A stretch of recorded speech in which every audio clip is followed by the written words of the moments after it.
In the world of sim racing, there are many leagues with different purposes, some for certain nationalities, certain regions, certain cars or circuits, but 60 Plus Racing Adventures stands unique as the iRacing League for drivers aged 60 years of age or older, and they have great racing and awesome community.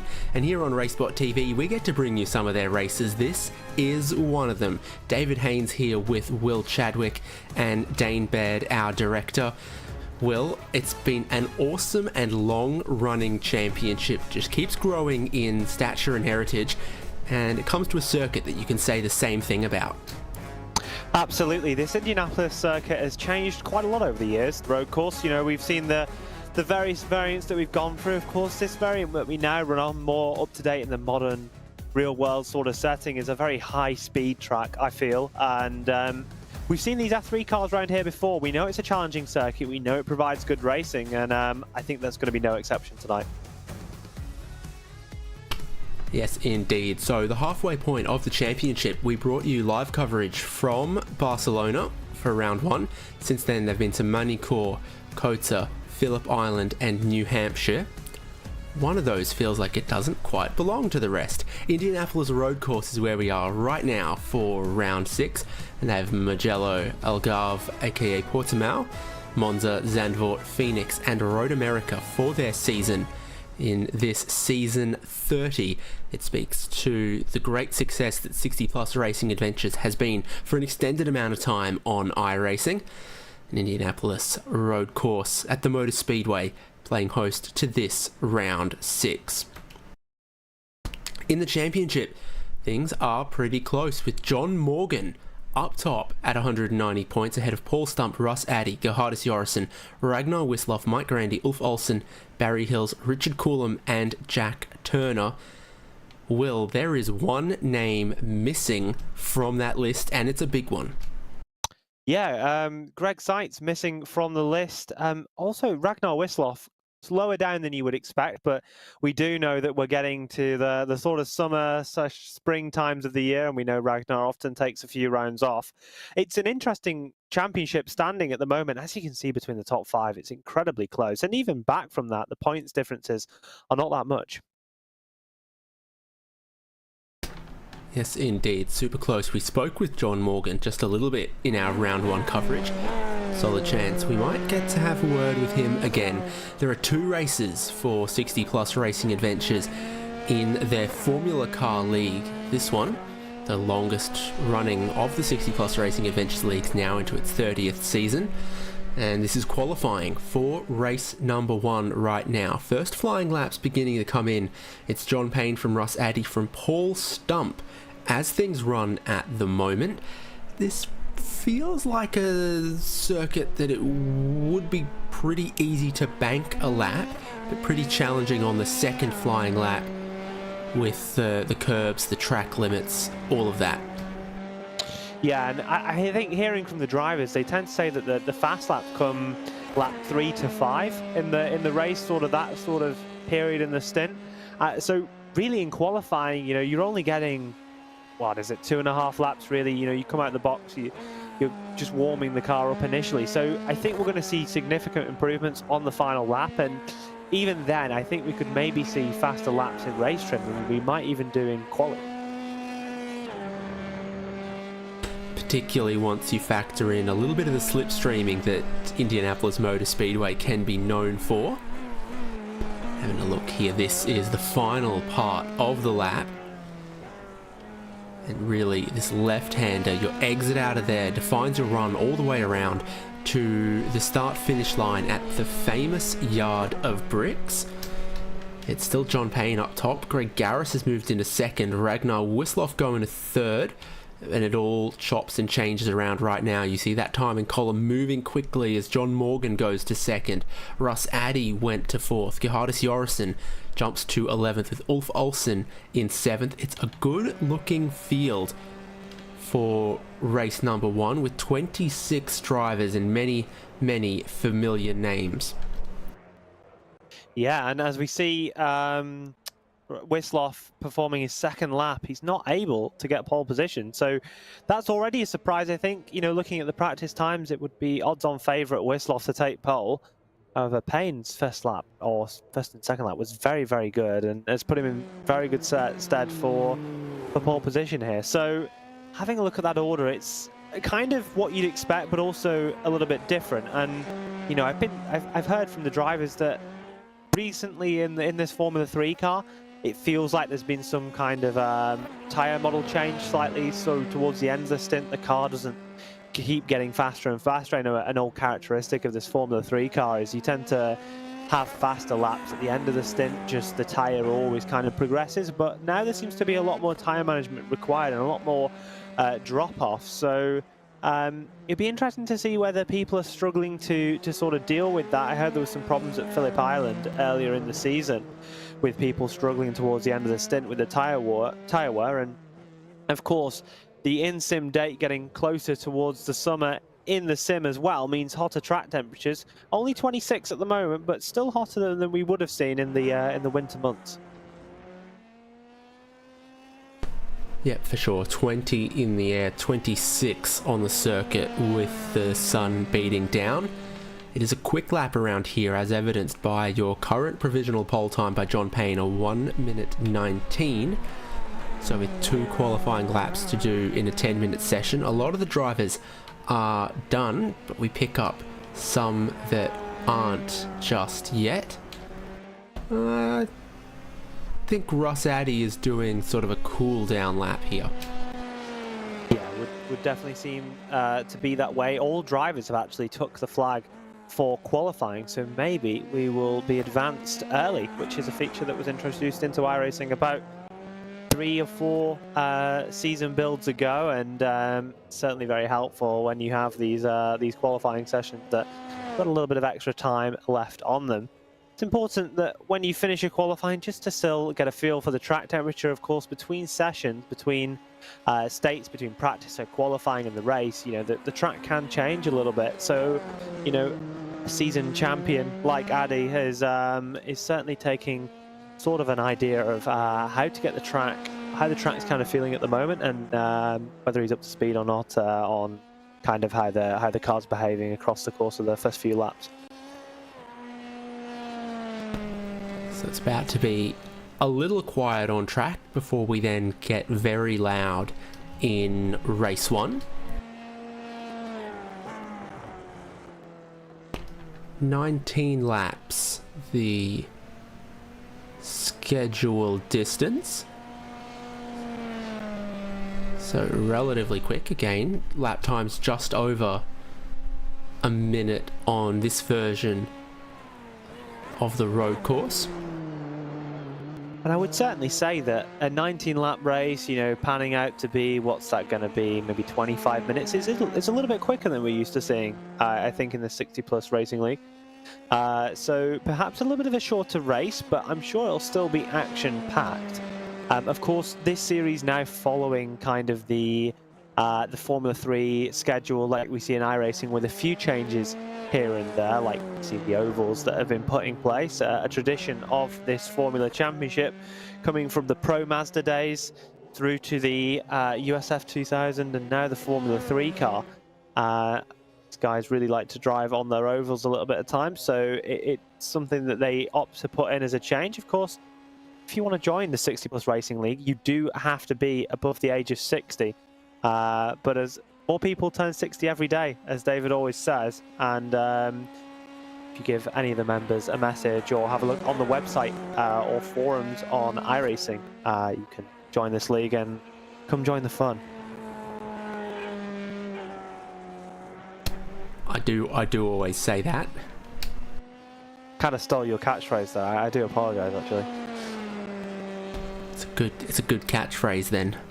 It is a very good catchphrase. I can't actually think of many that are better. I think looking across this sort of standings, for me, a real name that stands out that maybe didn't get the lap in that you would expect is the likes of Randy Shoemake. And even in practice, he wasn't too fast. And for me, 15th for Shoemake is a little bit underwhelming. I don't know what you would feel like, but I feel like we're used to seeing Randy further up the order, and I think if I was him, I'd probably be a little bit disappointed with how my qualifying went. So definitely one to watch as we get into the racing as we do now.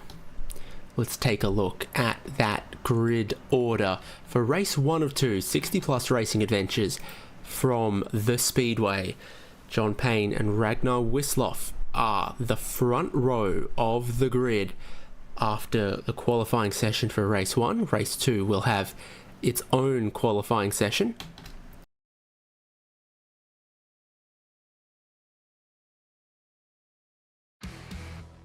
And here it is. The next row also, Gerhardus Jorrison and John Morgan, outright championship leader for the Super 70s driver. Greg Garris and Russ Addy are row number 3. And then Paul Stump, Ulf Olsen, Stephen Karkner and Mike Grandy as our top 10. Barry Hills and Franz Josef Sturm in 11th and 12th.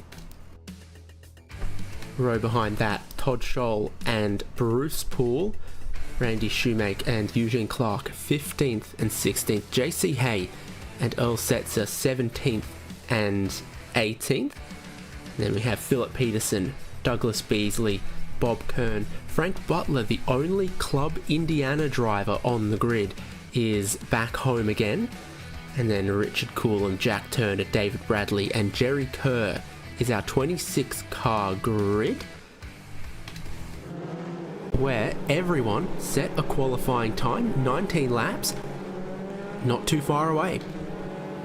Yeah, certainly interesting. Going to be an interesting race. John Payne, certainly the first time I remember him going off pole position, although my memory is often short-lived, so I potentially am wrong in that take. However, it'll be interesting to see kind of what race we have here this evening. You know, you've mentioned how effective the tow can be around this circuit, and we do know that anything below 0.6 of a second in this Formula 3 car is incredibly effective for tow.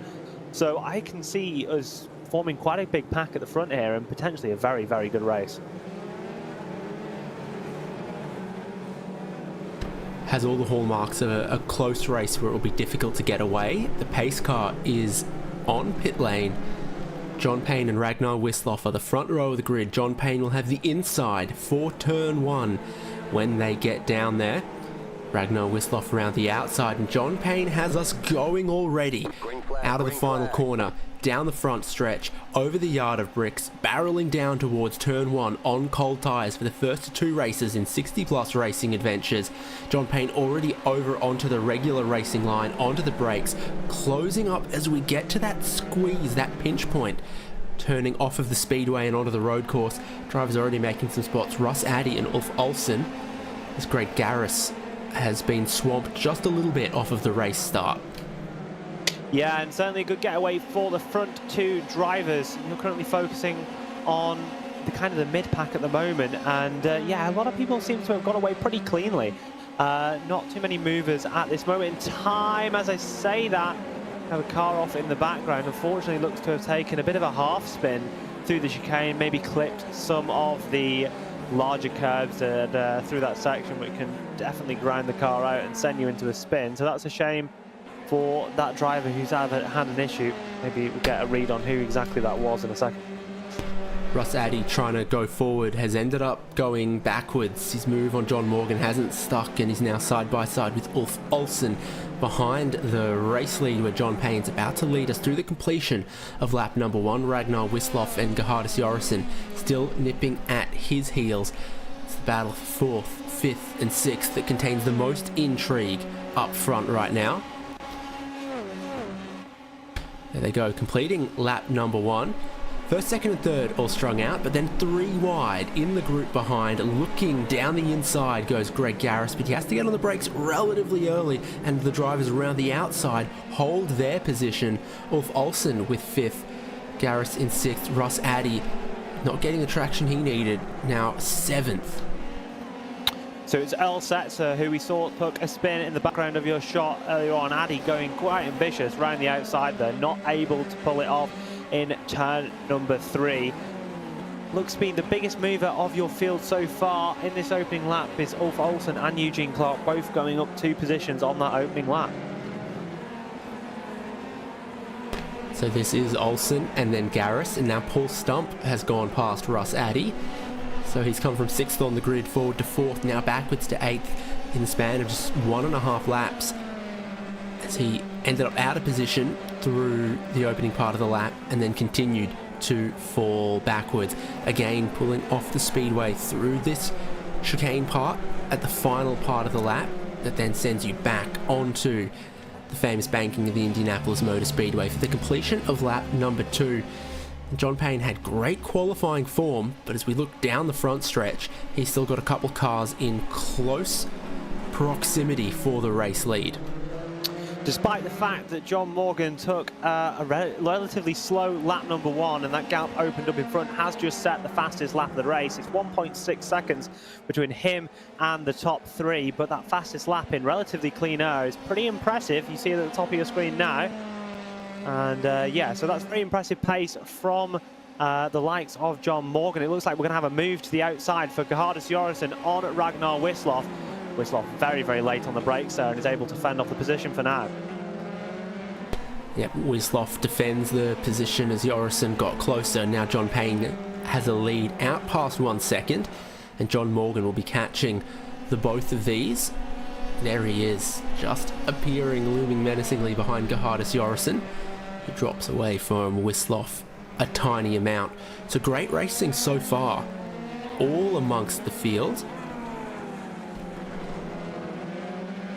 Yeah, certainly the case. Looking back to Russ Addy, one of your former champions, a 4-time champion, I do believe, struggling a little bit in 8th position. We saw him trying to go around the outside in turn number 3-4 earlier on in the race. Hasn't been able to make a move since, but is very, very close to the car ahead. So you would think is maybe able to make a slipstream maneuver. Of course, a very, very striking livery of whatever that would ever be, a pink or a purple. Got Clark and Korkner and Hills, I think, actually battling a little bit further back. So they're trying to fight over position at the moment.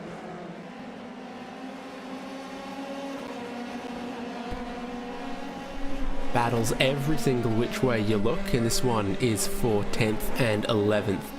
Barry Hills moving ahead of Stephen Korkner, who is not giving up on this fight in any way.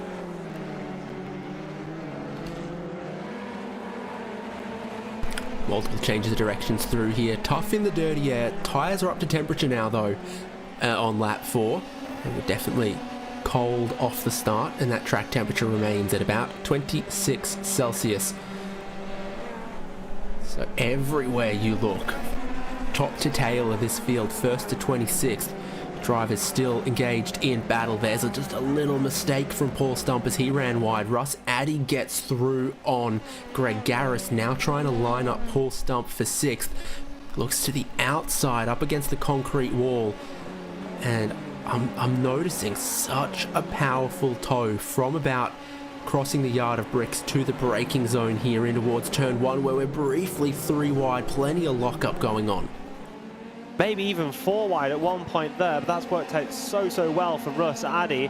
That has allowed him to climb all the way up into 6th place. So Russ Addy now in 6th, kind of back where he started, and maybe now able to get his head down and try and catch the likes of Ulf Olsen. Snake for the fields as they head down the back straight. Everyone trying to just follow the wheel tracks of the car in front for all the slipstream advantage that they can get.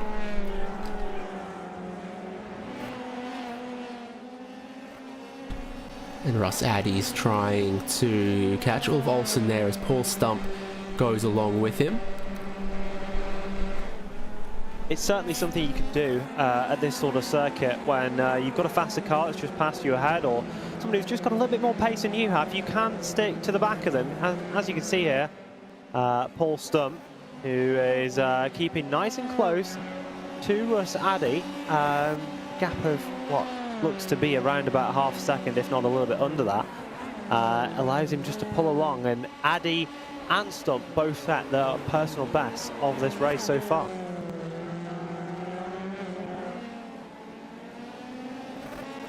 Pace is increasing for everyone. A lot of personal bests through the field there. Ragnar Wisloff, I think, might have just taken the fastest lap of the race.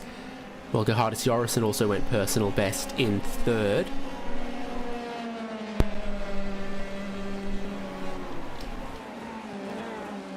The fight continues all through the field, but especially here with Russ Addy and Paul Stump, who gets within a car length at the end of the straight here. Is it Garris making a move on Barry Hills, just a couple of spots behind as well?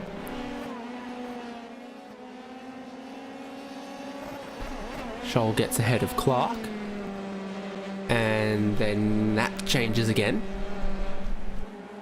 So no shortage of action wherever you choose to look. I find it very interesting to look at that leading gap, and I find it intriguing that Wisloff has pulled such a gap over the likes of Jorrison when they were fairly close. They're all lapping in the 19s, so they're all doing very, very good laps at this stage of the race. However, the pace that Wisloff has been able to show to extend that gap over Jorrison is fairly surprising, considering the strength of the tow effect.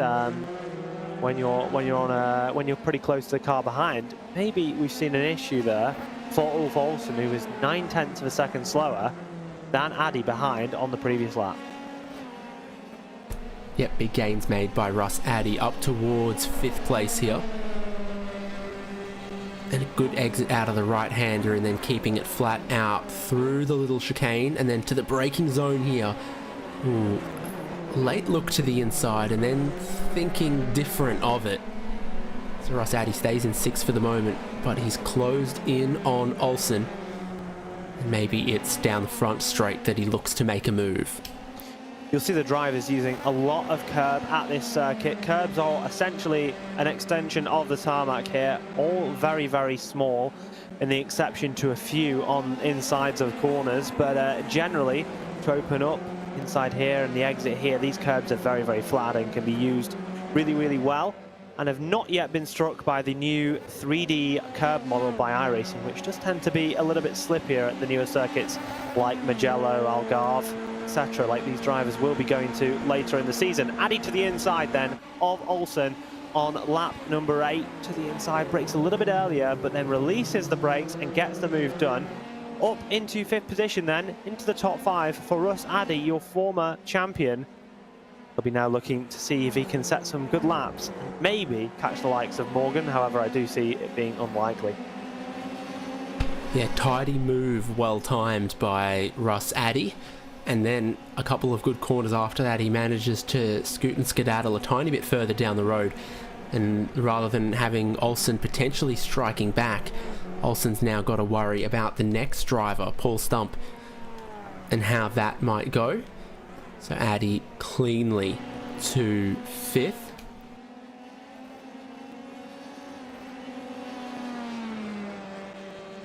I think that some of these drivers might be playing a little bit of a tyre management game at this stage. We've seen a bit of a halt from the likes of Wisloff after he got in the tow vicinity of John Payne, so maybe he's just hanging back a little bit, and we've had a big crash. It looks to be Scholl, maybe? Scholl, who's lost his front wing, unfortunately, and maybe we'll get a replay of how that happened. However, that is going to be a very costly error for him, and yeah, going to hurt him in the race. Yeah, it was through the S's after the back straight, and the front wing is gone, and the front alignment doesn't look recommended specs either after that one, unfortunately. So not needing 3D curbs to undo that one.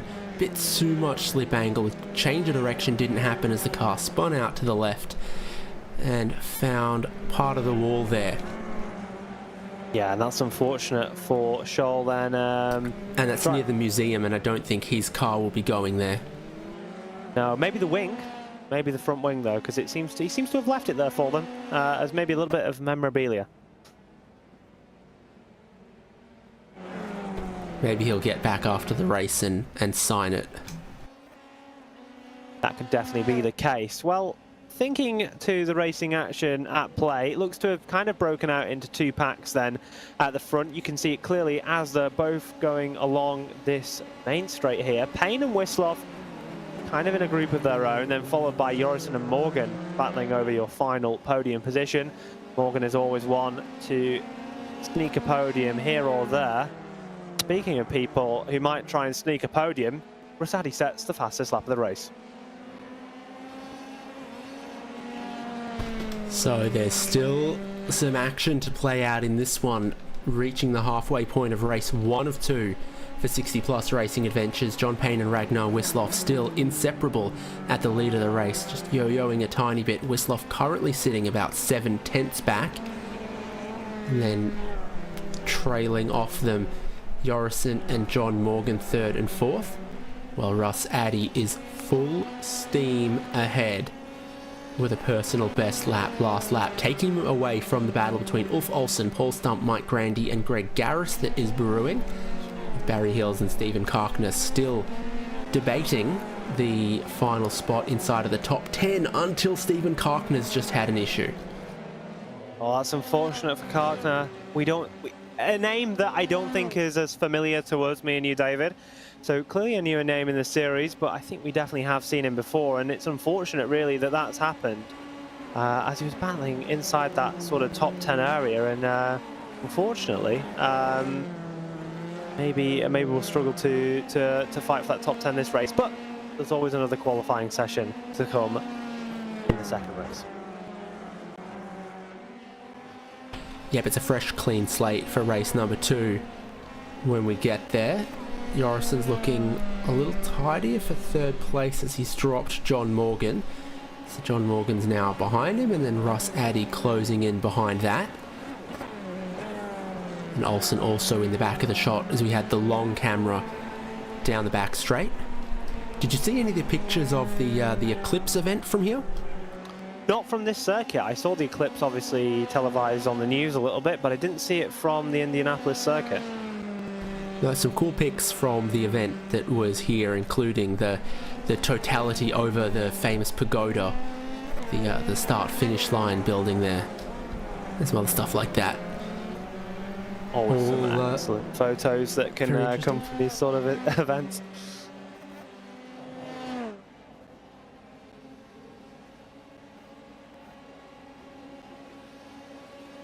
So that's your top 5 in shot, heading down towards turn 1, having just begun lap 12. Wislaw has just been there all race, but not really mounted an incredible amount of charge. Here's Stump and Olsen. So I think Paul Stump's making that move. Yeah, has made that move. Olsen was our top position gainer at the start of the race, but he has dropped back a little bit since then, but still running a good race from Olsen. I think it's one of the better races we've seen him run so far. And another shout out must go to Peterson, who is up 4 at the minute, was up 5, but is still our largest gainer in the race so far. So Peterson having a good race, racing around the outside edges of the top 15.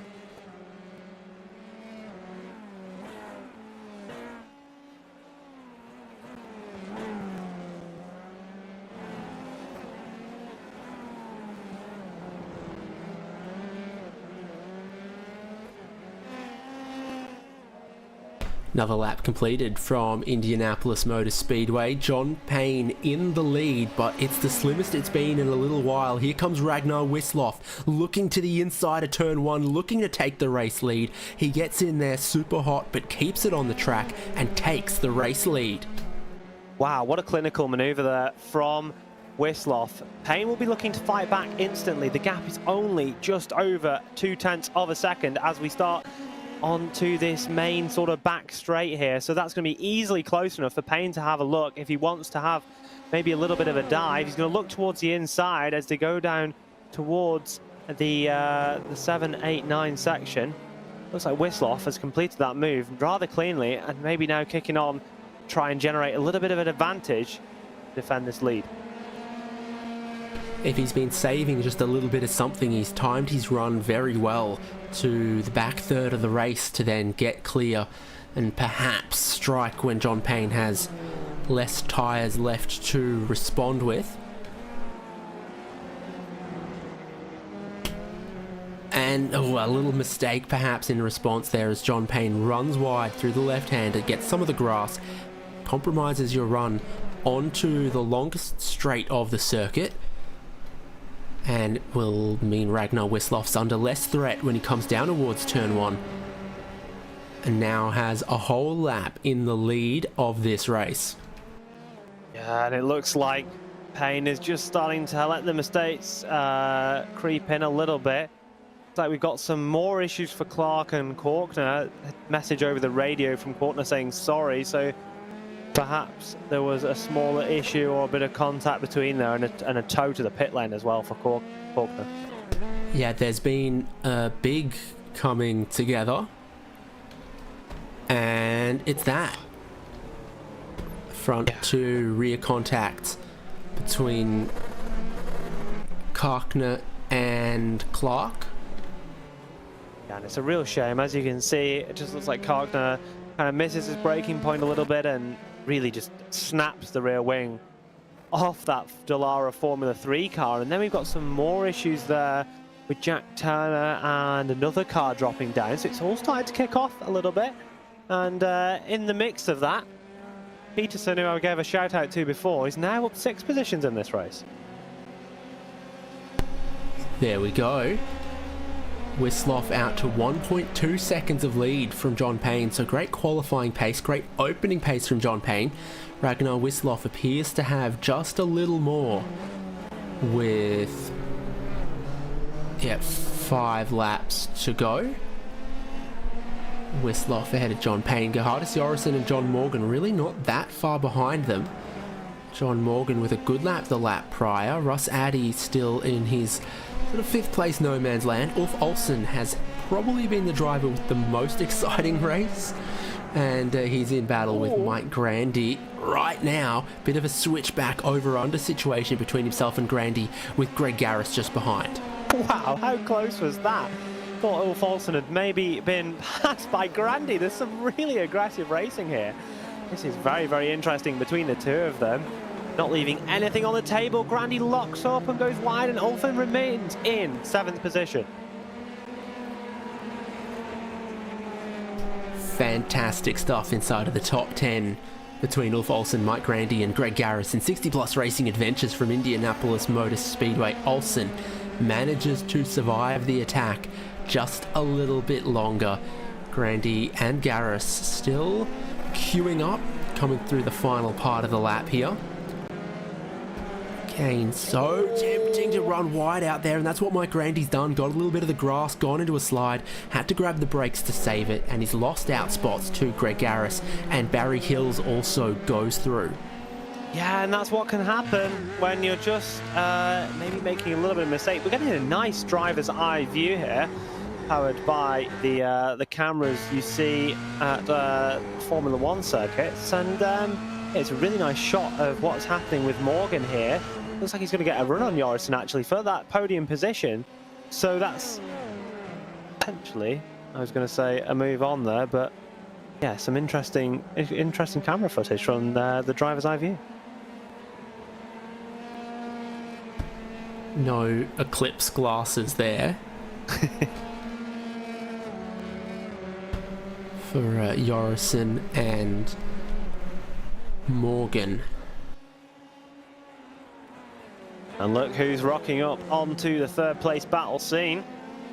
Yep, that's Russ Addy. Was in 8th for a large majority of the start of this race, and then some consecutive fastest laps, and still managing to match the pace of the leaders and be in the 19s. Addy's on a little bit of a charge here, and he might be an outside shot for a podium with a few laps to go.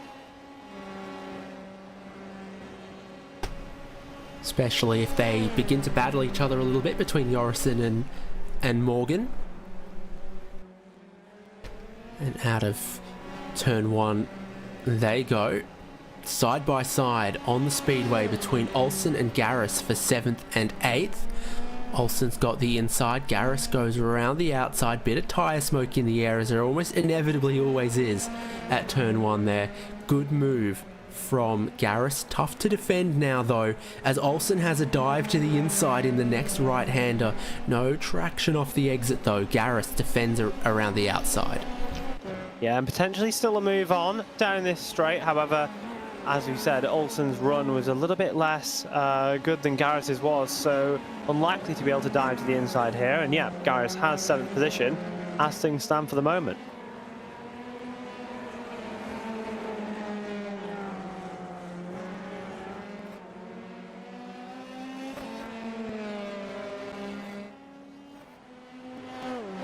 I count no less than 4 battles for position coming into the final couple of laps here, and there is a wing off for Garris.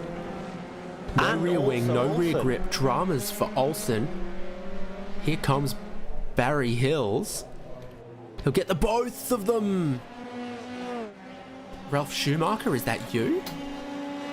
Looks to be a big spin there for Garris. Of course, had no rear wing, so can't massively blame the driver there for that sort of incident. And Grandy, who was fighting up the front not too long ago, is who was fighting for this position not too long ago, is all the way back on the scene yet again. And yeah, you can see that front wing damage on the likes of Olsen's car, so you would say that his car looks a little bit guilty right now, the fact that Garris lost that rear wing towards the last end of the lap. Don't quite get to see it with the wall there, but you can imagine just coming through that rather high-speed final corner, applying some of the power down and just not having the grip that he expected to have. Yep, it lets go on him. He gets the inside wall, it bounces back out, and then they split either side of him. Well, I probably shouldn't talk about splits at Indianapolis. And dramatic, however you look at it, whichever the angle. We've started the final lap of race 1 with Ragnar Wisloff leading John Payne, Gerhardus Jorrison and John Morgan still in disagreement for 3rd place, with Russ Addy looming. Paul Stump in 6th, and our other battle inside of the top 10, well, you've just seen the replays as to how that one ended. Damage for Ulf Olsen, and significant damage for Greg Garris as well. This is your leader. Yeah, so fastest lap of Payne's race for himself, almost getting the fastest lap of the race last time by. Maybe cooled those tyres down a little bit, was able to mount a late charge. However, Wisloff has held out strong here, and with only a few corners to go, you'd have to think that he would be able to secure this victory. Were you thinking Castaway or something there? I don't know. If my Ralph Schumacher joke was before your time, surely that Tom Hanks movie is as well. It's one last corner. The checkered flag is waiting at the yard of bricks. 19 laps in race 1 for 60 Plus Racing Adventures, and Ragnar Wisloff is a winner at Indy from John Payne. Gerhardus Jorrison looks like he'll hold on to 3rd, and it did end up quite close in that final battle inside of the top 5. 3rd, 4th, 5th. Russ Addy just catching, wishing there was a couple more laps to go in that one, but there wasn't, so Jorrison held on from Morgan, from Addy. Looking if there's any other positions that look like they might swap on the final lap, and the closest I can see is maybe Frank Butler and Richard Coulomb as the rest of the field come around to complete the race. Yeah, big shout out to Bob Kern as well. Actually ended up being your biggest gainer in the end with some moves on the final few laps and a little bit of a drop down for Peterson. So Bob Kern up 8 positions, biggest gainer in the race, finishing 13th. So shout out to him, and hopefully we'll get a little bit of a chat from some of our drivers in a moment's time. So a few others to come across the stripe at the yard of bricks.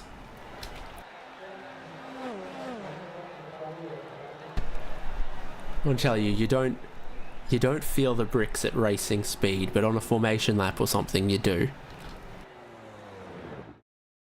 Yeah, you definitely do. And something I'll note, actually, that we've seen in the chat, because obviously I kind of labelled Ulf Olsen to be a little bit guilty with his front wing showing significant damage, but Gareth in the chat has said that he braked early, he missed his braking point, and he actually eventually apologised for that one. So interesting to see when you get the driver's perspective, and very, very noble of Gareth to apologise there. So looking at the results, Ragnar Wisloff came from second on the grid, a late pass on John Payne to take the win. Payne finishes second, and then Jorison, Morgan, Addy, a close scrap for third, fourth and fifth. Paul Stump, Barry Hills, Mike Grandy, Ulf Olsen and Franz Josef Sturm completing the top 10. Ulf Olsen holding on with that wing damage to that 9th place. Then Bruce Poole, Randy Shoemake, Bob Kern, Philip Peterson, JC Hay, Douglas Beasley, Earl Setzer, David Bradley, Frank Butler and Richard Coulomb. And Jack Turner, Eugene Clark a lap down with Greg Garris and Todd Scholl. 4 laps down for Jerry Kerr and Stephen Karkner. Well, we do have a few drivers who are going to chat with us after race number 1, Will. Do we rock, paper, scissors for this? I don't know. I feel like I always interview... No, actually, we interview Ragnar quite equally, but we don't interview John Payne a lot. Yeah, so after race 1, I'm going to chat with John Payne. John, hopefully you've got us. Great qualifying session and great, really close race there for 19 laps.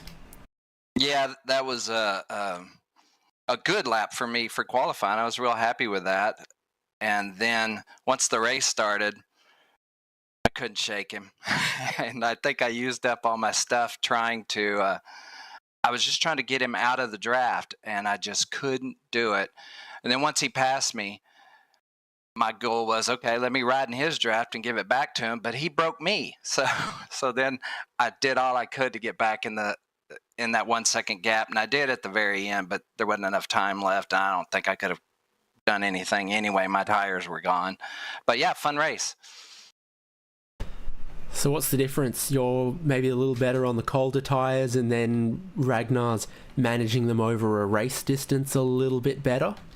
Yeah, I think, I typically have a fairly good first lap. When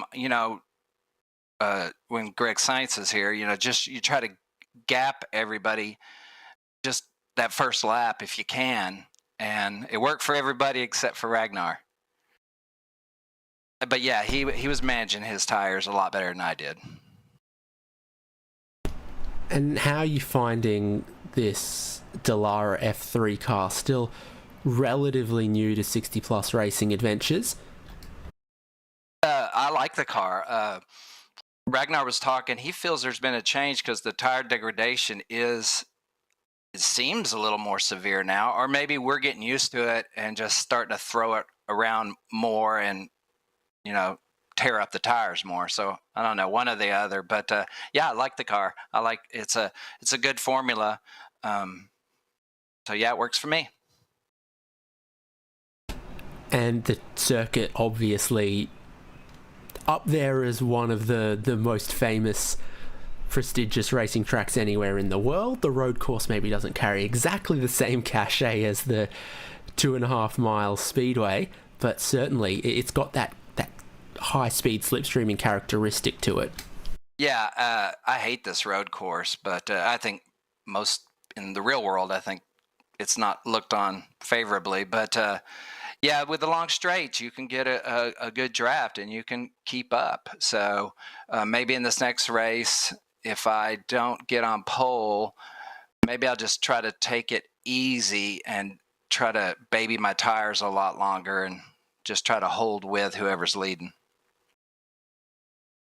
Well, best of luck in race number 2, and we look forward to seeing how you go there. Thank you, guys. Second place and poleman John Payne joining us, which means there's one other driver who wants to have a chat with Will. So, Ragnar, we don't often get to speak to each other here. We know it's often a bit rare that you get in this commentary booth. So I think we'd like to have a chat. A win here, not quite pole position, not quite fastest lap, but a win is a win. And I think you managed that fairly well. And I think considering things that you said earlier about, to me at least, with the tyre wear being slightly different, was that a management strategy that you kind of put into place at the first half of that race to make sure that you had better tyres in the second phase? Oh, you're way too clever for me, Will. Yes, yes, it was. I made a mistake early on coming out of turn 4. I misjudged a little bit, you know, how warm the tires were. So I went on the grass and then I lost this draft. And then I had to work it my way up. And as you said, you know, it was a management thing. I didn't go as quickly as I could. And I was hoping that he was pushing too much. So I was counting a lot on keeping the speed up, the momentum up through turn 2, turn 4, 7, 8, 9, 10, and 13, and to use the line rather than to overdrive the car. So, and it seemed to work. So maybe preparation works. Maybe it does. We certainly saw you kind of drop off pace a little bit when you caught up to him in the kind of mid phase of the race. We've seen this circuit before. We've been here before. Of course, this Formula 3 car maybe has changed a little bit across the patches. A challenging car for this circuit, or relatively easy in your opinion? Personally, maybe it's just me. I struggle with this track. There's something about the visual perspective which makes it, at least to me, and the way that my rig is set up to turn in at the right time. I have to practice a lot to get the timing right. And as you said, we were here in January in the league. And I drove a lot better today than I did when Greg caught up with me the last time we were here. It is a track with good grip, but it's you know, the tires wane towards the end. If you're not careful, you will have issues. The car struggles to turn in, it gets loose in the rear, you get on the grass, you can't follow the lines that you've practiced. I think it's difficult. Yeah, I always found this track pretty traction limited as well. I can see what you mean by the deceptive sort of corner angles and stuff, but it's a tricky one to master and always provides good racing. Congratulations on your win here. Obviously mounting a little bit of a challenge back in the championship. Of course, the top 5 only split by, I think, under 20 points when we had a little look at it going into this round. Okay. Championship challenge going into the second half of the season, Ragnar? Oh, no, it's way too early to think about that, Will. Isn't that what they all say, these pros? Oh, take one race at a time. Well, I mean, if you win every race, then you'll win the championship, I'm pretty sure. Yeah, well, that's true. And, you know, that's what Kimi Räikkönen said, isn't it? You know, he was asked who was going to be the champion. He just smiled and said the guy with the most points. But it probably will not be. I have a few things coming up, so I'll miss a few races. I'm just literally focusing on having fun every single race. That's the most important part. Well, we wish you a lot of fun going into this second race of the evening. Good luck for qualifying, and hopefully we see you back in the booth in around about 40 minutes' time, I guess. Thank you very much, Will. And if I don't see you again, thank you very much for putting on a very good production. And also thanks to the organizers of the league who run this thing so well and like clockwork, we just show up and everything is just right. Thanks. Thank you, Ragnar.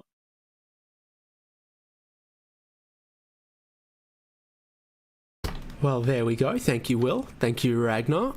Our first and second place from Race 1 of 60 Plus Racing Adventures from the Speedway. There's one more to come, though, and it has its own qualifying session as well. So no doubt plenty more great action still to come. That's a moment away, so stay with us on RaceSpotTV when we come back, qualifying and racing for race number 2, 60 Plus Racing Adventures from IMS.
One more race to go for 60 plus racing adventures from Indianapolis Motor Speedway on the road course in the Dallara F3. It's season 30 of 60 plus racing adventures. This is a long-running, long-standing iRacing league for drivers 60 years of age or older.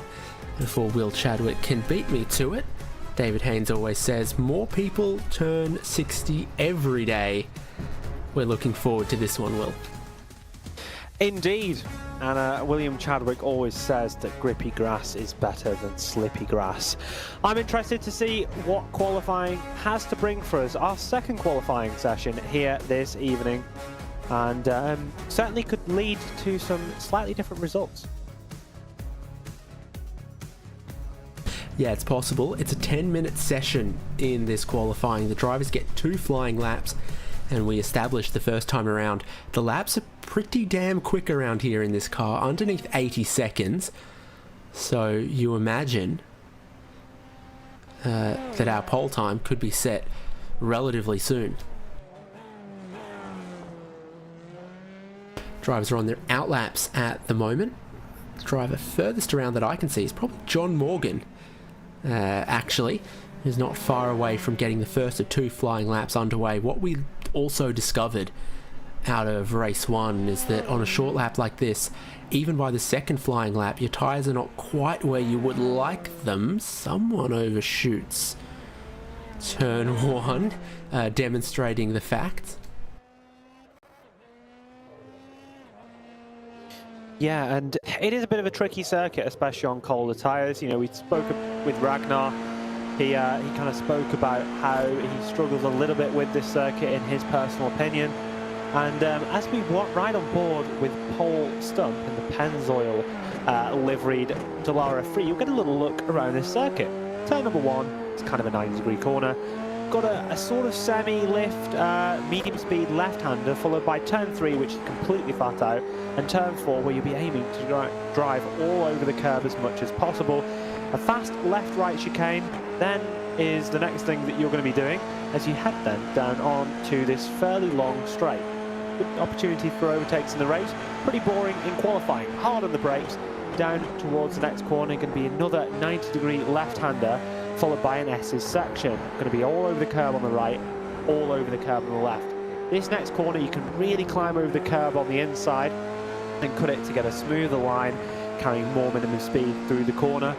Starting to enter into the final sector now of this lap, and with just a few corners to go, 90-degree right, followed by an increasingly tightening left-hander, which is always very tricky in the race, and onto the banking, and you've completed a lap in qualifying.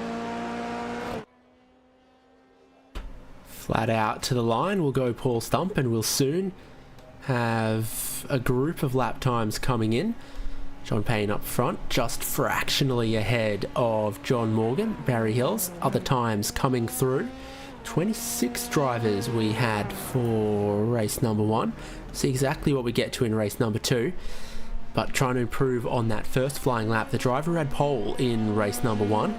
John Payne tracking quickly on this second flying lap. I'm going to have a peek at some sectors.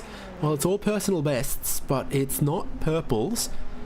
But maybe just saving a little bit for the final couple of corners, not trying to over push this too early. John Payne is still tracking for an improvement on his 1:19.980. Not as much as John Morgan is tracking for an improvement though. Yeah, some really fast times coming in across the board. Interesting to see that this session is still a similar temperature to what we saw earlier on, so we do expect a little bit faster laps in qualifying from the second attempt. As you said, comes Morgan down to was the final improving a lot. sector for everyone. Sorry, Will. And John Payne improves a couple of tenths. How much will John Morgan improve? Enough to take pole position away at the moment. Only a few other drivers going quick enough that they could steal that away. Russ Addy's on a reasonable but not world-beating lap right here. Ragnar Wislof's isn't so bad either. Yeah, lock up though in the final sector for Wisloff. Will have lost him some time, and that's an incredible time considering the last sector that Wisloff had. I mean, looking at that time there is really surprising. If you saw one of his final corners, it was turn 12 on the heavy combined braking.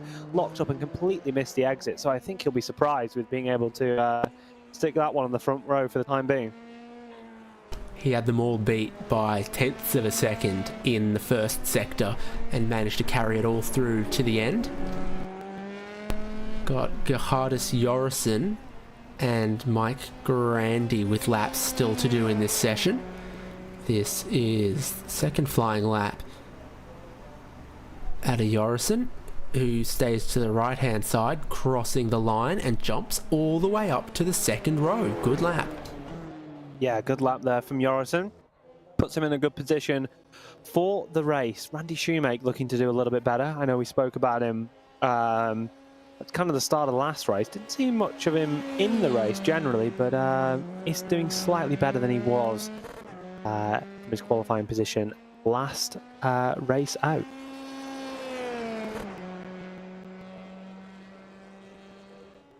Just a few drivers remaining on track at the moment.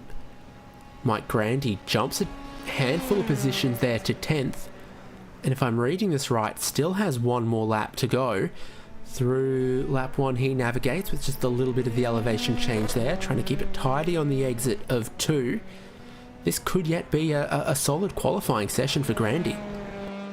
Yep, Grandy, we have seen him up near the front in the past, and this lap does look fairly feisty. So you'd be hoping that maybe he's able to convert that into a better position on the grid than he had in the first race. Down towards turn number 7. Hard on the brakes, going to make the apex nicely. Maybe a little bit under speed carried there, but he does set himself up beautifully for turns 8, 9, and then 10. Cuts a nice little bit across the curb. As we head into the final sector and through this sort of semi-banked corner, as we drift up a little bit going the wrong way around the famous oval. Hard braking doesn't make the same mistake Wisloff makes. Again, maybe lacking a little bit of minimum speed carried, however, very, very tidy, and I would not be surprised to see that with inside the top 5. Well, he's looking to improve on his previous lap, a 1:20.7. With every single sector finding improvement to get about half a second. That only jumps in one spot though. So Grandy just knocking on the door of needing another 10th or so for a couple more positions there, but at least he'll know that his pace was quite a bit closer to the front of the field after that improvement late on. Leaves Randy Shoemake as the only driver left on circuit. Certainly something to think about there. I mean, that lap looked very, very tidy, but perhaps shows the importance of always really pushing these aerodynamic cars. You know, I mentioned on several occasions looking like he kind of didn't really push it too hard into the corner, got it stopped really well and made the apex. However, perhaps sacrificing a lot of minimum speed there, which was the difference between being 9th and 1st. Ultimately, it's not a huge gap, but certainly could have lost that in those entries where he just wasn't quite pushing it as hard as possible. Shoemake is on a bit of a test lap, just kind of feeling the car out in these later sort of conditions when the tyres have warmed up a little bit more. It helped him get his eye in. We saw a few drivers doing this at the end of the qualifying session for race number 1, but I'm pretty sure that's how our grid is going to stand for the race then. I spend more time than I should thinking about how the address is Indianapolis Motor Speedway, Indianapolis. Really? Yeah, it's in the town of Speedway. No, I don't agree. Is that what they call that Indianapolis itself is Speedway, or are we saying that the town around the Indianapolis Motor Speedway is called Speedway? The latter. That's crazy. Speedway? Yeah. Who names a town Speedway? No I think offense to any town just namers out there. speaks to how long the track has been here for over a century. So they named the district / town after the Speedway was there then? They must have done, obviously. They were all called Raceroo Tracky Dacks until the speedways are named after the town, not the other way around.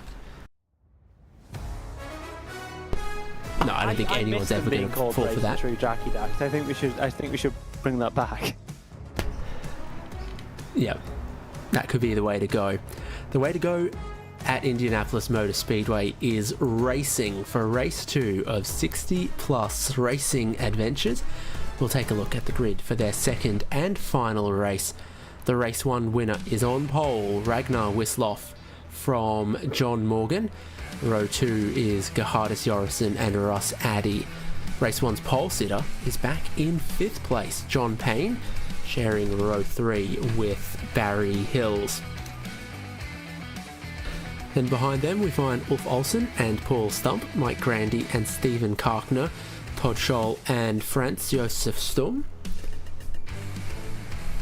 And the rest of the field is Randy Shoemake, JC Hay, Bruce Poole, Jack Turner, Douglas Beasley, Eugene Clark, Earl Setzer and David Bradley. Well, about half a second was good to cover near enough your top 10 in the field in that qualifying session. Yes, indeed, at least to 8th. So on that form, and based on how strong we heard the slipstream was, we could definitely be on for another good race here in race number 2. And you've got your championship leader, essentially, I assume still the championship leader with a good result in that first race, alongside the ever-present is the best way to call it, Ragnar Wisloff. Always turns up for these races, always as fast, always near the front. And of course has been a champion several times because of that.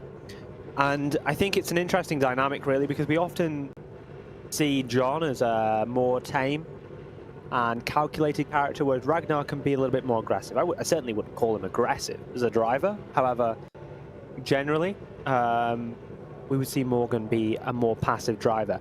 I think the likes of Russ Addy starting in 4th now, much better position. We saw him set the fastest lap in that last race. Will be quite deadly, I think, going into this race here. I think we could really see a good result here from Addy, and I know certainly after that poor qualifying he showed in the first race, and he will say that by his standards, we could see former champion challenging for a victory.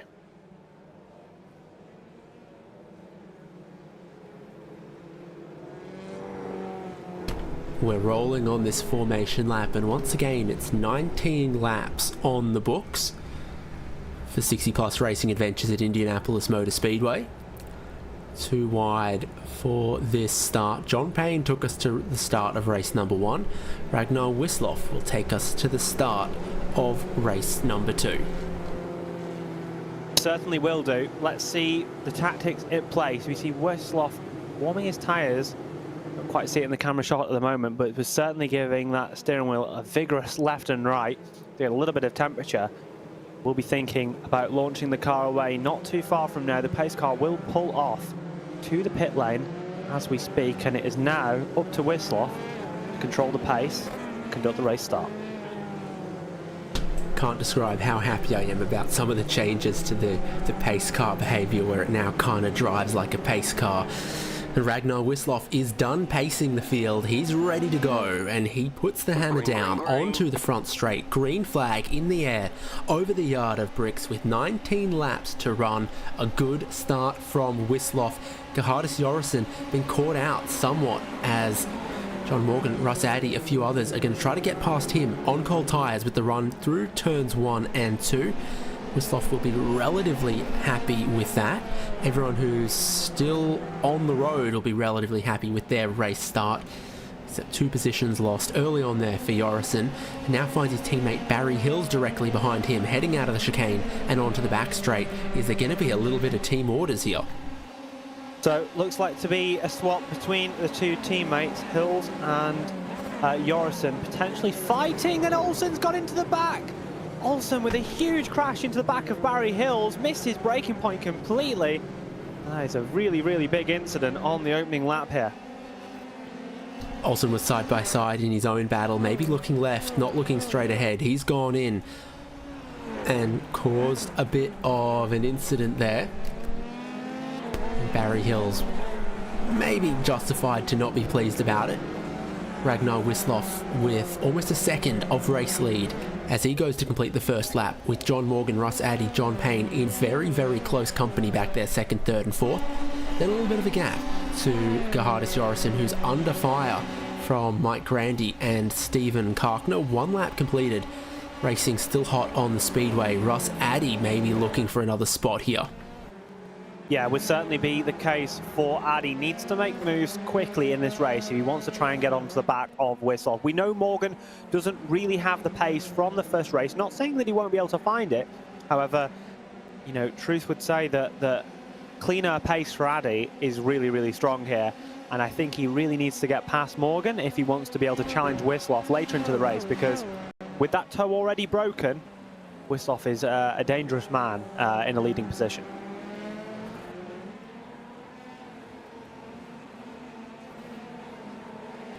Always excitement and drama on the opening lap. Now we head into lap 2 and they try to settle into their rhythm.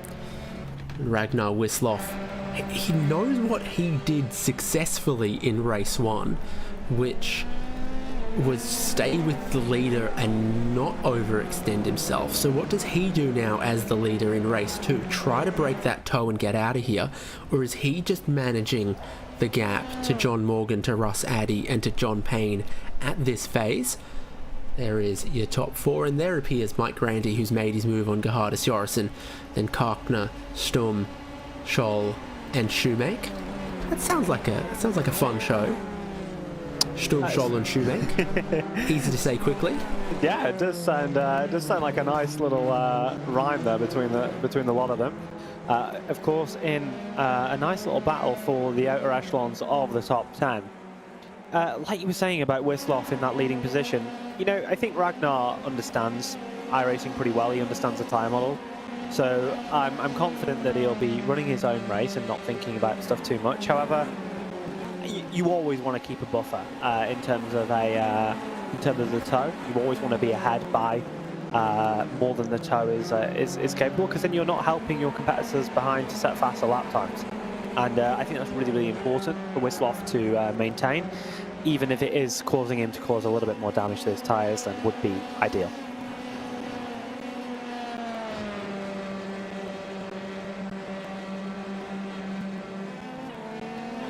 See a lock-up or 2 into that braking zone commonly. Everyone seems to have it under control as we look on lap number 3, beginning lap number 4. Wisloff 1.1 seconds from John Morgan, who seems to be finding a rhythm. It's Russ Addy who's under attack from John Payne. Payne's down the inside for turn number 1 with a car width ahead. And John Payne goes through into 3rd place. Yeah, so Payne through inside the top 3. Addy having scruffy few first laps, to be honest. Hitting a lot of curbs, making a lot of little mistakes in the slower speed sections, costing himself a lot of time, and that has really allowed Payne to be nice and close to the gearbox of Addy and make a very, very calculated move up the inside on the 4th lap of the race. Still very early on, very early phase in this race so far, and with Morgan setting the fastest lap of the race, you have to think that in fact he's in a really good rhythm chasing Ragnar down.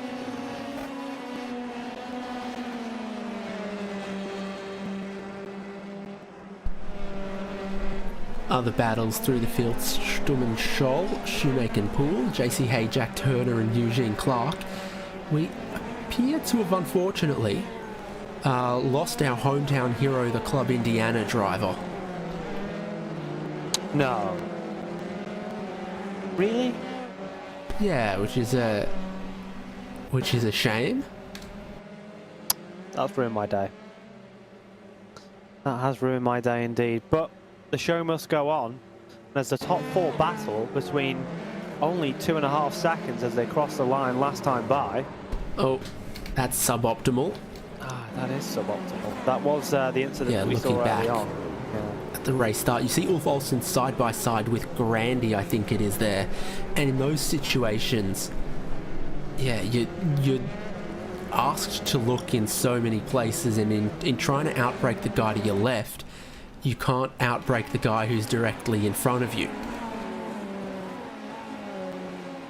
Yeah, that's definitely true. And I think when you've got so many cars checking up, people can be braking a little bit earlier than usual. You know, you don't want to be the hero that goes out on the first lap racing for a position that doesn't ultimately end up mattering. So certainly important to note that mistake there, but I'm sure, you know, the drivers involved and Olsen himself will know that that was his own fault, and I'm sure he'll be very apologetic behind the scenes. We always see the drivers act with such respect and courtesy behind the scenes here, so we know that everyone holds himself well.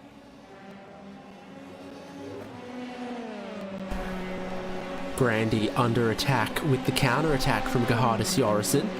Very defensive line taken from Grandy. Jorrison pulls out to the outside for turn number 1 with a great overspeed that you get from that slipstream, and just clean sails past so long as he makes turns 1 and 2, which he does in good form. Jorrison back to 5th. Grandy in 6th. Steve Karkner catching both of them on the lap previous as well. Yeah, fastest lap of the race, you say, by John Payne. Again, setting a really, really nice lap as he attempts to chase down Morgan and also Wisloff. Faster than we went last time by, and with these static conditions being the exact same as the race prior, that really does show that the drivers have learned the track a little bit better, and really helping them achieve some better lap times.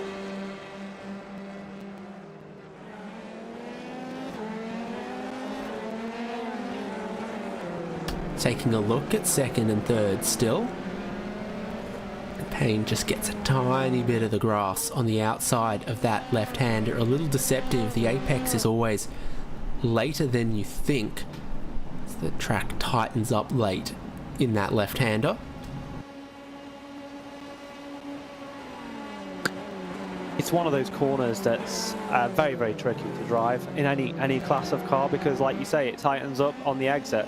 It's like when you get the spotter call out on one of the rally games, 3 left Titans or something. I probably said that wrong. Someone that likes rallying now hates me, but it's sort of that sort of thing. You do see it and you get used to it, but it is still a corner which is always very deceptive and incredibly hard on traction limited sort of areas and cars. And you know, a Formula car like this doesn't have massive amounts of traction, so it's incredibly difficult to deal with as they exit that sort of corner. That's always the thing with these very light cars that have got a bit of downforce on them, is the difference in grip in a first, second gear traction zone, the difference in grip between the pavement and the grass. Russ Addy runs a little bit wide there, but doesn't seem to suffer any ill effects of it. But you do then find yourself in these sort of, second gear, first gear traction zones going, wait, where did all that grip go that I just felt like Superman a couple corners ago in one of the fast corners? Yeah, certainly the difference between having aero load on these cars and off is severe, and when you factor that in, it makes Formula cars and also high-end prototypes a very, very different thing to drive than the likes of a GT4 car, which is very, very aero stripped back. You know, there's not much aero on a GT4 car, a Mazda, for example. So it does make the discipline of driving a downforce car actually quite different from something like a sports car, which is why iRacing has started to separate those Formula racing licenses and sports car licenses recently. Man, I did a Lotus driving experience and it was really cool, so I bought my dad the same Lotus driving experience for Christmas, and then when it came time for him to do it, they were like, sorry, our Lotus Exigua's broken down, you're going to have to do it in the Radical SR3. So my dad got to drive the Radical SR3 and I didn't. That's actually kind of gutting, because a Radical SR3, I've had a passenger ride in one of the newer Radical SR3 XXRs by Chris Law, a fellow sim racer, and that was very, very, very fast. And yeah, you don't quite understand the brake. Not to rub it in more, David, but the braking performance and the cornering performance is really truly something else. The worst part is I think my dad was quite confused by the sequential gearbox. John Payne's going to look for second place here, and he's going to go down the inside at turn 1 for second place on John Morgan. John v John, and you can jump around because the House of Payne is victorious. Yeah, so I think my dad just went around the whole track in 4th gear, unfortunately. Oh, that's a shame. But I'm hoping he had a good time. That's like the real thing, you know. As long as he had a good time, then that's part of the way towards it. And we're still watching this battle for what you technically describe really as the top 2 at this moment in time, with Wislaw having a 1.5 second advantage on the straight as things currently stand. You'd like to think that Addy's pace, oh my word, Payne was very, very, very close to a whole world of pain there if he'd spun around and ended up in the wall.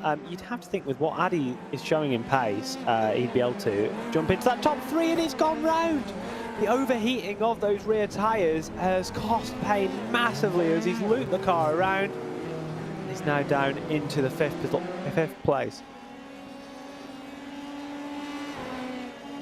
There you go, dramatic stuff for John Payne, from a really well-timed, well-placed move into second place to spinning out of that position. More positions are going to change hands as now Ross Addy gets down the inside of John Morgan. Mike Grandy ranges up to the back of the recovering John Payne, who's come in just behind Gerhardus Jorrison. Big changes throughout the top 5. Massive implications for the course of this race. Wislaw now leads by over 2.5 seconds. Changes galore, and it's Addy versus Wislaw, both former champions, both former multiple champions in this series. The real question is, can Addy really catch 2.5 seconds to Wislaw? This is those battles behind. John Payne, we know, with speed.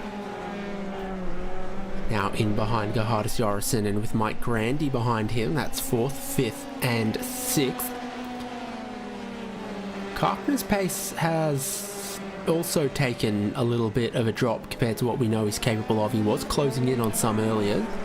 Different lines, 3 different lines, all of them successful from these drivers. Grandy looking like he got in there way too hot. Payne looking like he was almost in a little too hot. Ross Addy keeps his second place, having gained it a lap previously. Yes, so looking at Jorrison versus Payne, you would expect Payne to make fairly light work of Jorrison, but we did see Jorrison go fairly well over the course of the last race, really, in general.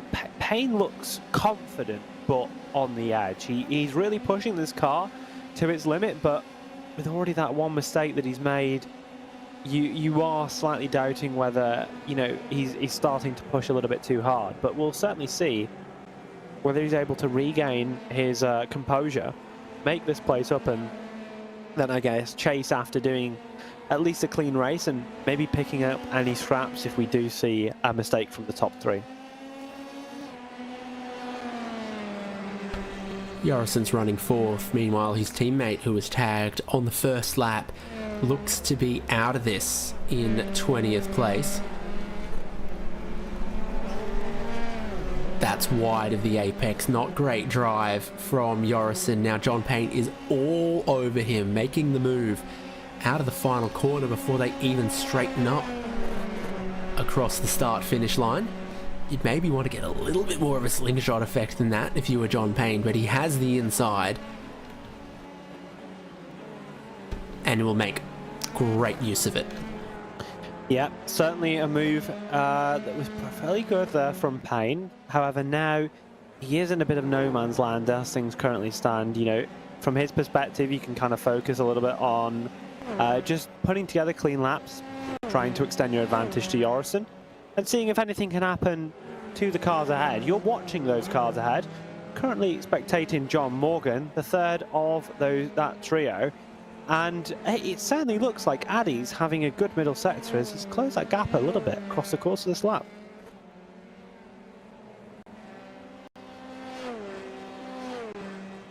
Certainly true, and we never say never. It does seem like as the race goes on, it invites a few little mistakes. Your tyres wear, your tyres heat up, and Addy continues to close just a little bit. Checking in through the rest of the field. Randy Shoemaker and Todd Scholl, good battle. Bruce Poole makes a spot through there. Also got Eugene Clark, JC Hay and Paul Stump racing along together.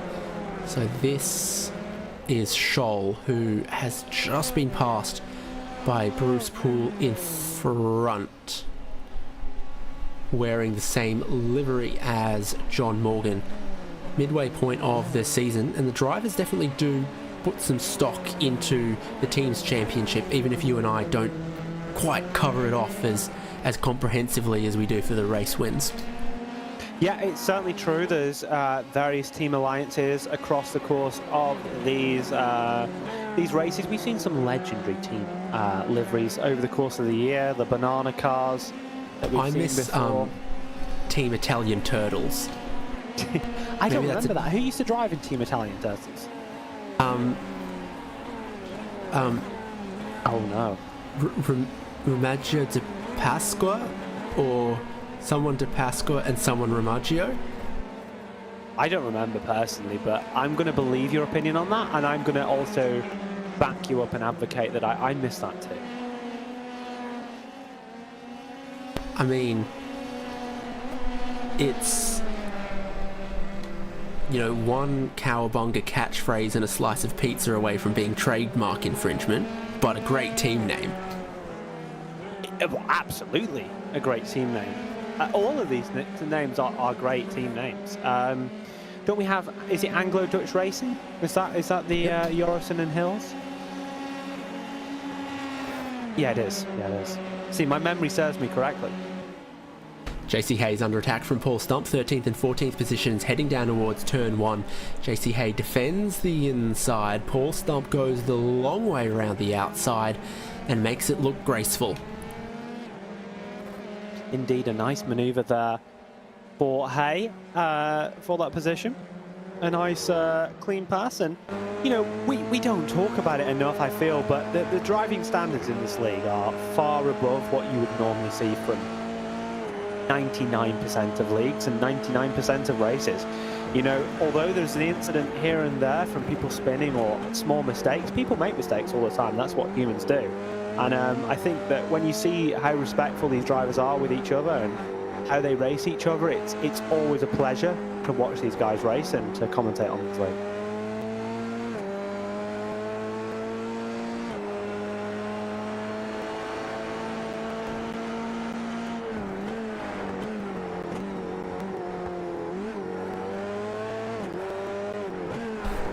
Love the onboard and the racing wheel, a little minimalist by modern standards, but I'm a fan. Did get a look of how much of 6th gear they're using. Sometimes there are some circuits, some layouts where in a really big toe you end up maxing out 6th gear and overtaking becomes difficult as you top out in the toe, but I don't see that happening. The ratios look well adjusted for this layout. Yeah, and something that I want to note on is that I think that, you know, when you look at that sort of steering wheel, you'd think that, oh, it's been updated. Of course, the Super Formula Light that's been introduced into iRacing recently is just the update of this car several generations down the line. And the steering wheel's like the same. I don't know if you've noticed, it's like almost identical. And it really does amaze me how simplistic they can be, and maybe it's right really, because you don't need less is more. Yeah, you don't need all the bells and whistles to drive your Formula 3 car. You don't need like brake migration, mid steering and stuff. You only need a few buttons, and to be fair, this wheel still has quite a few buttons. all steering is mid-steering when it's William Chadwick steering. My steering is... Poggers? yeah, go for it, yeah. My steering is poggers. This is not poggers. How Randy Shoemake lost a couple of positions. Oh, what have we become? But yeah, unfortunately for Shoemake, they're just losing traction at the rear as they put the power down and unfortunately coming unstuck. He's back in the fight though, right in behind Eugene Clark and Paul Stump, the drivers who got ahead of him. Ragnar Wisloff is still the race leader, 1.5 seconds from Russ Addy. Very, very similar times. Both of them the lap previous. Pulling away somewhat from John Morgan. And John Payne has not been able to yet close back in on the positions he was previously contesting for. I saw a picture of the Ferrari 296 GT3's steering wheel recently and was, I guess, a little underwhelmed by it, but I don't know what I expected. You wouldn't be underwhelmed by the cost it is to replace the front splitter on a 296 GT3. How much do you think that costs? £87,000. You know what? You're really not far off. It's 80,000 euros. But I appreciate you giving him it in pounds. But yeah, it's 80,000 euros to replace the front splitter. And when you compare that to the likes of the Porsches, which are made out of plastic, it's like 10 times the amount. A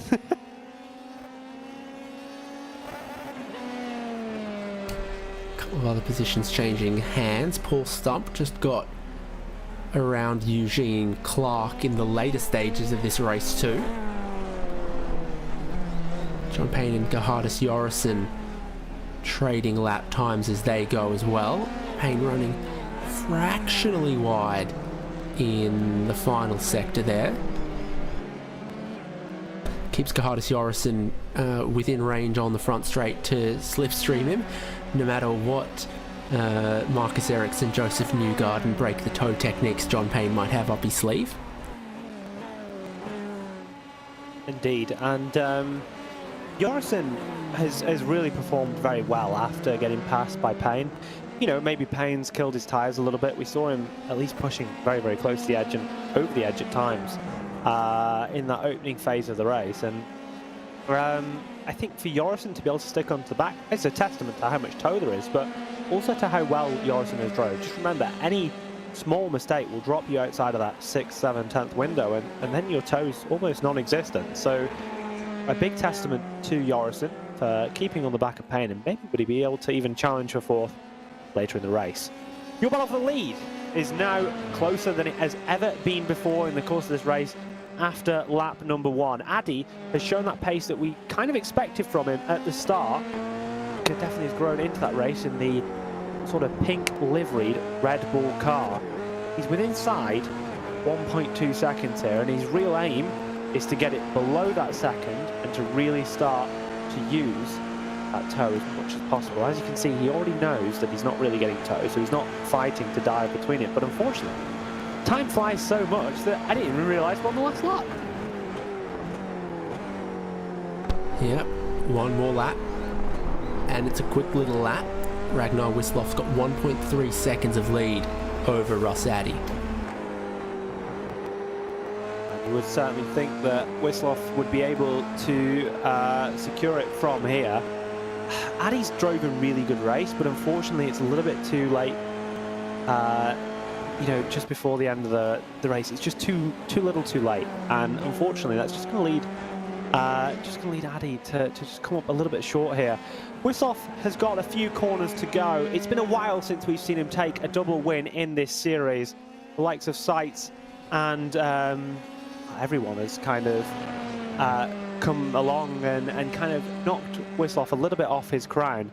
However, he's drove a fantastic race, and as he exits the final corner, excellently executed. It's looking like it could be 2 from 2 for Ragnar Wisloff at Indianapolis Motor Speedway. He's heading to the yard of bricks. He'll be first across it after 19 laps. A double race winner all the way, challenged by Russ Addy. John Morgan, you just never count him out for a podium, and that's where he'll find himself in race number 2, ahead of John Payne and Gerhardus Jorrison, with the rest of the field working their way around. Some really standout performances from the top sort of drivers here. Eugene Clark and Bruce Poole both going up 6 positions over the course of this race, and Jorrison only 3/10 back from Payne, despite Payne passing a multitude of laps earlier. So that, again, another standout performance for me, and super impressive in my opinion.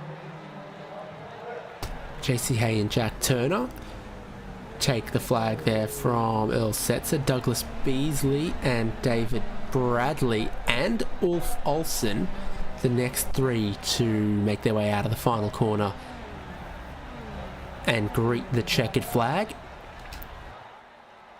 And with that, we have our race completed. The second of 2 for 60 Plus Racing Adventures, round 6 of season 30 from Indianapolis Motor Speedway on the road course. Like race 1, race 2 goes to Ragnar Wisloff. He finishes 1.234 seconds ahead of Russ Addy. That feels satisfying in a way. And then John Morgan, John Payne, Gerhardus Jorrison, Mike Grandy, Stephen Karkner, Franz Josef Storm, Bruce Poole and Paul Stump as the top 10. Todd Scholl, Eugene Clark and Randy Shoemake. It was a pretty close battle all the way to the end between that trio, as evidenced by the finishing times. And JC Hay, Jack Turner, Earl Setzer, Douglas Beasley, David Bradley and Ulf Olsen, the 19 finishers. Barry Hills taken out on lap 1 and deciding to go spend his time somewhere else. Plenty to do in Indianapolis. I think the museum is getting a makeover at the moment, though. We'll have some slightly different voices then to join us post-race, Will. Indeed, and who would you like to grab first, David? I think I'm going to speak to third place finisher John Morgan, who joins us now. I feel like you're always a chance for a podium, and here you go once again. That's certainly what I strive for, and it varies on the tracks. This is another track that suits my driving. So yeah, it was a good couple of races. Consistency's definitely been your strong suit across the time in 60 Plus Racing Adventures as well, and it actually sees you, by some measure, leading the championship before this round. Ragnar and John Morgan have obviously had some, and John Payne, 2 Johns, have obviously had some good performances and some good points hauls here, but you continue to just, slowly rack up points both for yourself but for your team. Yeah, it's been a pretty good season so far. Magna Coors was a bit of a disappointment for me in the oval race at New Hampshire. I sort of overperformed and managed to get up in the top 5, I think. But yeah, it's been a good season, and Ragnar and John and Russ too will probably average more points. So we get further into the season, I suspect they'll catch me. But my race, I'm always looking for that 70, the Super Senior 70 Plus Championship. So my race a lot of times is with Paul Stump, who couple places behind me and won in New Hampshire, so it's going to be a good battle with Paul for the season. Good to hear your aims and your results. What kind of weight do you think you and other drivers put into the team results? I don't think a lot of. It's just sort of a fun add-on to our season, and Bruce and I, my teammate Bruce, is another one of those guys that's been in 60 plus from pretty much day one. And he's a great painter, so he's a good teammate to have. Very interesting to hear. Congrats on the position and the points, and best of luck remainder of season 30, John. Super. Thank you, David.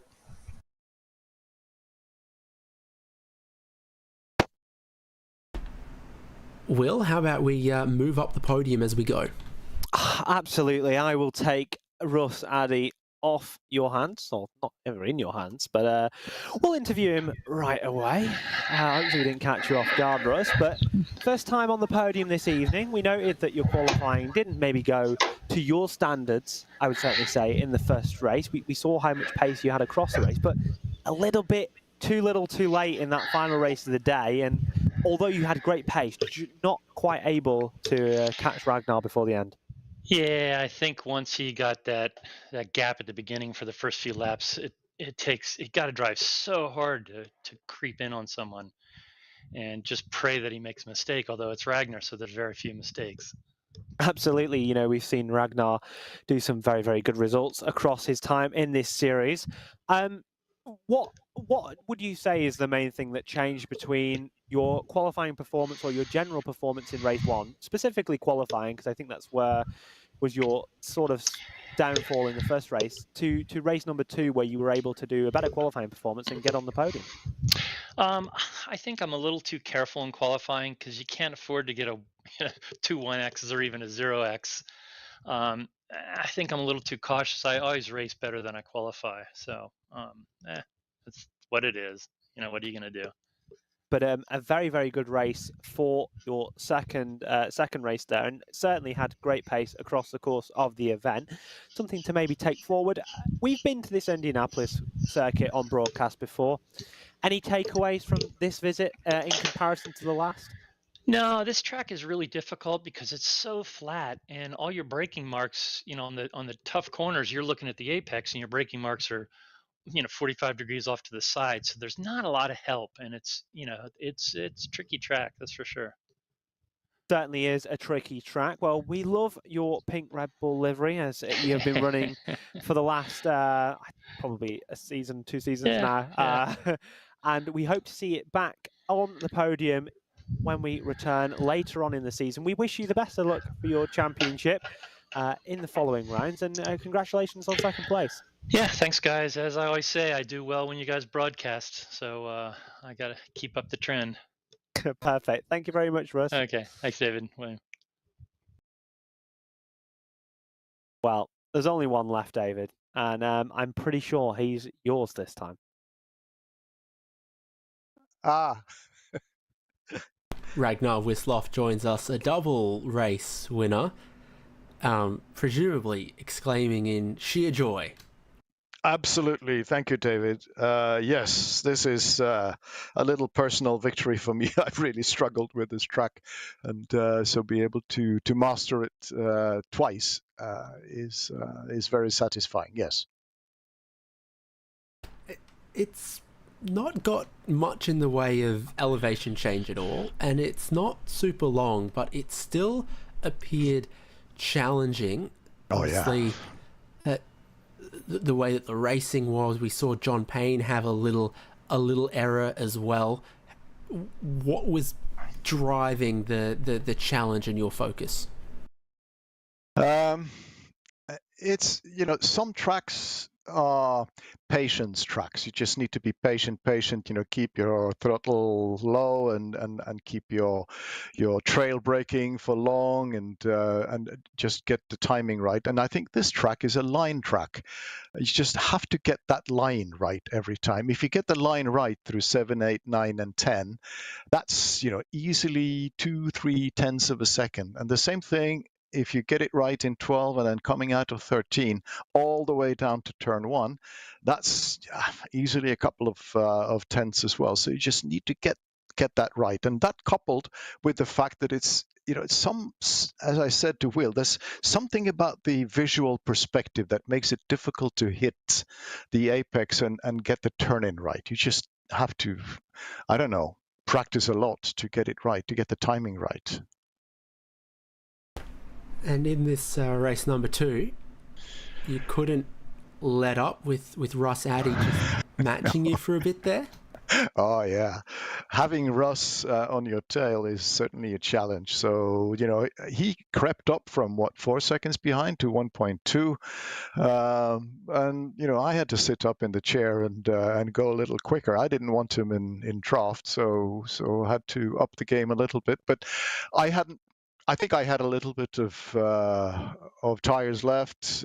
Maybe he had been pushing really hard, so I think towards the end maybe he didn't catch me all that quickly.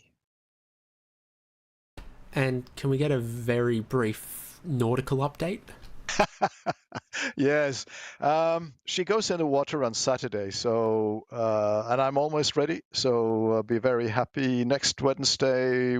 The first sailing day with the full crew. So looking forward to that. I think summer might finally actually be here. So I'm sorry, David. I guess you are fall season for you, but you've had a good summer, I think. I am not disappointed with There you go. my weather at all.